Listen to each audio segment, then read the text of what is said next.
Hey guys! Okay, so I just shared our first video the other day, and before I shared it, I was so nervous and I was so self-conscious, and I had some doubts of sharing about it because, you know, it's just, I don't know. I was super nervous about it, but I am so glad that we posted the video, because the amount of messages and comments I've gotten from other women who went through infertility or who are going through it now is astounding. I know it feels like you may be alone, and I know there's a lot of girls out there who probably saw it and they're just beginning their infertility, or they're I don't even want to call it their infertility journey, because they may not even know, but they might be having some struggles, and it might have been a trigger post for some people as well, and they might just skip through it. But if you're one of those people who are going through something like this, I really want to tell you that you are not alone. I posted it, and then after I posted it for like an hour to 2 hours, I was just on my phone messaging back because I was getting so many messages and comments, and I literally felt like an influencer. So you are not alone. Thank you guys so much for the outpour of love and prayers that you guys are sending to us. We're really feeling it. We love you guys so much. We appreciate every single message, every single like, every single comment. Just so much appreciation to everyone who is showing their love and support for us. And again, if you're going through this, you are not alone. Okay, so cue Michael Jackson right there, but I can't because copyright. But enjoy our part 2, where we share our testing and our results.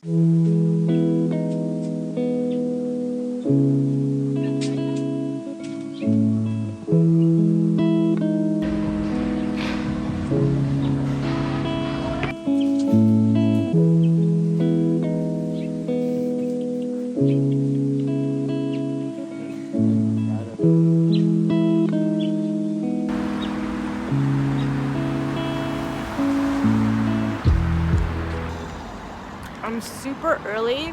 I thought it was gonna take a lot longer. It only took 30 minutes to get here, but I allotted an hour of my time, so I'm here. Actually, I gave myself an hour and 15 minutes. So I am 45 minutes early. So I'm just walking around, checking out this area. I packed myself a snack just in case I get hungry. The hospital looks big. It's right there. This tall building. They texted me earlier saying that you have to wear a K95 mask, which is like the thicker masks. I can't have someone with me. I have to go solo. You can't come unless I have to like stay overnight. Then I can have someone come, but then when they do come, they have to take a PCR test and all these COVID protocols. I don't know what to do. What should I do? Should I go to Burger King? I'm so early. So remember when I was like, I'm early, I should go to Burger King. Here I am. I went. They're very friendly. I got my blood drawn. I've gotten the hormone test. I got this special test called the NK cells. And if it's too high, basically, from my understanding, is that if you have too many of the NK cells, basically your immune system literally thinks this Chris's sperm is like bacteria and kills it. So that could be a reason why we're not getting pregnant. So we're getting tested for that. And checking my thyroid, my hormone levels, estrogen levels, levels, testosterone levels, whatever, all those levels. That was my first day. I'm currently getting ready to go to the hospital today. And today we're getting some kind of procedure done for me where basically, I forget what it's called. It starts with an H, high something. And basically what they do is they put this, like, from my research, they put this like blue liquid up inside my vagina, and they trace the blue liquid, they push it, and then to see if it goes all the way through my fallopian tube. So basically it's a test to see if my fallopian tubes are open or if any of them are blocked or anything like that. So we're doing that. I heard it's pretty painful. I heard it feels like bad period cramps, so it doesn't sound too bad, but I know some people like said it really hurt. So I'm wearing sweatpants to the appointment so I can like take off my pants easily and just get back on and go. So I'm going in a hat and like sweats today because I want to be as relaxed and not nervous. And we're getting the results from my blood work that I got last week, and they tested for all these different levels of hormones, and I mentioned earlier what I got tested for. So we'll see. We'll get the results for that, and then we're also getting the results for Chris's sperm examination. So today we're getting the results for a total of 3 different tests. So I'm pretty excited, actually. I'm not nervous. If I'm nervous, I'm nervous for the procedure I'm doing today because of the pain that might follow. But other than that, I'm not nervous. I'm actually pretty excited to get the answers. But the thing is that in Korea, there's such a high infertility rate that if there's a bar here, sorry, I'm in my bathroom. There's a high infertility rate, so the government pays for your procedures, but the upfront testing to see if you are infertile or if there's something wrong with you guys, you have to pay that out of pocket. And then if you get the verdict or diagnosis that either of you, your husband or your wife, are infertile, then they like give you this like document saying you're infertile, and then you take it to your like the government office, and then they sign you up for the grant for any procedures that you might need to do, like IUI, IVF, anything like that. And that's how you're supposed to allowed to get the grant. IVF and IUI procedures are really, really expensive. They're like thousands and thousands of dollars. So like, I'm really thankful that we even have the possibility of getting a grant through the Korean government. So usually I don't do skincare for this long, but since I'm talking to the camera, and I heard that you're supposed to like hit your face like 30 times a day because it produces collagen. I don't really know, but I'm doing it because I saw a beauty blogger do it.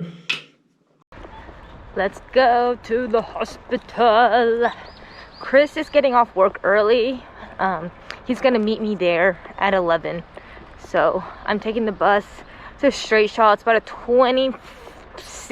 5-minute bus ride, so it's not too bad. And it's just right outside our apartment complex. The bus stop is. Look how pretty this walk is. It's a bit cloudy today, though. I had a few meltdowns. I don't have any more tissue, so I can't cry anymore. Because I spilled coffee. Yeah. So you're not allowed to cry.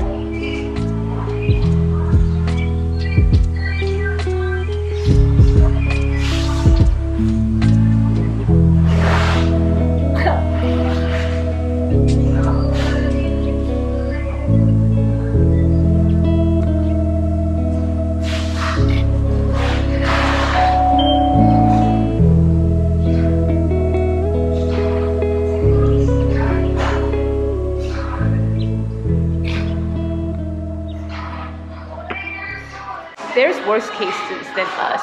Yeah. Like, we can actually get pregnant, just not naturally. So we got the verdict. I did the high, whatever, the long H word test. It's painful. They said it was gonna hurt like period cramps. Maybe because my period cramps aren't that bad, it hurt. I was like doing breathing exercises. I was like, because it hurt. You know, we got the answer. Yeah. We've been searching for an answer. We got the answer. And the answer is that my fallopian tubes are all cray. And Chris's sperm is super sperm, but they're not super enough. I'm just kidding. No, Chris's sperm's like in great condition. It's just my fallopian tubes are like a maze, and it's making it difficult for the egg and the sperm to meet. So the doctor is recommending IVF, which is in vitro fertilization for us, because the chances of us conceiving naturally is very low, and even if we do get pregnant naturally, it's going to be an ectopic pregnancy, which means I'm going to get pregnant like, in my fallopian tube, and the baby can't survive there. So then I'll probably miscarry. So in order for us to have a healthy pregnancy, the only way is IVF. So we're trying to decide if that's what we want right now, because there's a lot of information at once, so we're kind of like dumbfounded right now. But yeah. But that procedure I did today hurt. Gotta drink a lot of water today. They said I'm gonna bleed and that I might have a fever, but I need to drink lots of water to wash out the fluid that they put inside me to see.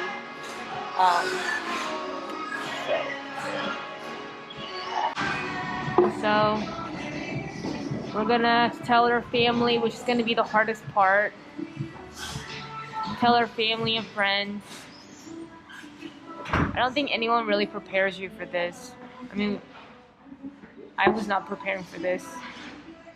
I thought there was going to be like, your hormone levels are out of whack, but let's give you some hormone pills and get you on track. I literally thought that the tube was just like Blocked. So you just gotta Yeah. That's Me what too. Monica said. Yeah. That's what our friend, same, she was like, oh yeah, one of my fallopian tubes they're blocked. So she had a Very mini common. procedure, and it's very common. She had a procedure, opened it, and she got pregnant. And it just sounded so much easier, like when you hear it, you know? She probably had a tough time Yeah. back then. But yeah. But I'm glad, I'm thankful for this doctor, because this doctor, even when I was in the ultrasound, he said, there's some fluid here that I see. I think that it might be your fallopian tubes. And I've gotten ultrasound 5-6 times since we've been trying. No one has ever said anything like that. No one has ever said anything. They're just like, one was like, oh, you're ovulating, go have sex tonight, and then come back next month if you're not pregnant. Like, no one has ever said there was anything wrong with my ovaries. And then the test today showed that my ovaries are not normal. And this could be like endometrius, like plethora of things, but how come nobody, but at least now we know. But if I've learned anything from this, you must doctor shop. Like, I think that you have every right to. Oh, for sure, yeah. You have to. I think you, I mean, It took us like a year and a half over a year and a half. to figure out what's actually going on. Yeah.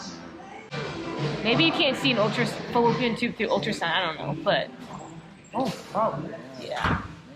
Maybe that's why this doctor knew. I don't know. But yeah. Well, at least we know. And will we do IVF? I don't know. It sounds pretty terrifying.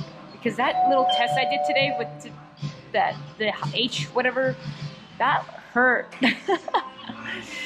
And I can't imagine injecting myself every single day with a shot. I don't know, I'm kind of scared of shots. We'll see. So if you don't know me, I get over things really quickly. Like, it's kind of scary how fast I get over things, especially if the more traumatic it is, the faster I get over. I don't get over the little things, like really small little drama that like bothers me for a long time. But like big things, I get over really quickly. I can like just like cope with it. My body just like, my mind just like forgets it. I don't know. So I was sad about the result for about a total of 3 days, 2.5 days. I was really grieving because it's kind of like grieving because I never imagined that I wasn't gonna be able to naturally conceive. I just thought that was like something that you just were just capable of doing. And then to get the answer that I can't, I felt a slight bit of guilt. I had all these emotions going through me, but again, Chris, my voice of reason, and my mom literally said, "So what are you gonna do about it?" And I was like, I can't do anything about it. She's like, exactly. Like, God put you on this earth, he's gonna take care of you. Just accept it, and let's tackle the next thing that we have to tackle. And I was like, yeah, why am I moping? I mean, it's very valid to mope, but my coping mechanism is like, yeah, why? YOLO, let's go. So I was fine after that, thankfully, because I'm kind of psycho and I just get over it really quickly. So that is that. So we will be proceeding with IVF, which is very terrifying, but we're gonna do it. We're gonna do IVF and see where we are. And I just wanted to say this because I saw it on my friend's post. My friend Kayla, she posted that she got pregnant through IVF, and she said something along the lines of, there is no single way of becoming a mother, right? And previously I was just thinking natural conceiving is the only way to be a mom. But there's IVF, there's IUI, there's adoption, there's stepmoms. I mean, there's just so many ways. There's foster moms. I mean, just because your journey or your route is different doesn't make you less of a mom. And that really helped me and resonated with me as I'm going through this process. So even though we all have different routes, we can all be parents, and because we have a difficult time becoming parents, I think we'll become better parents. So part 3 will be starting IVF.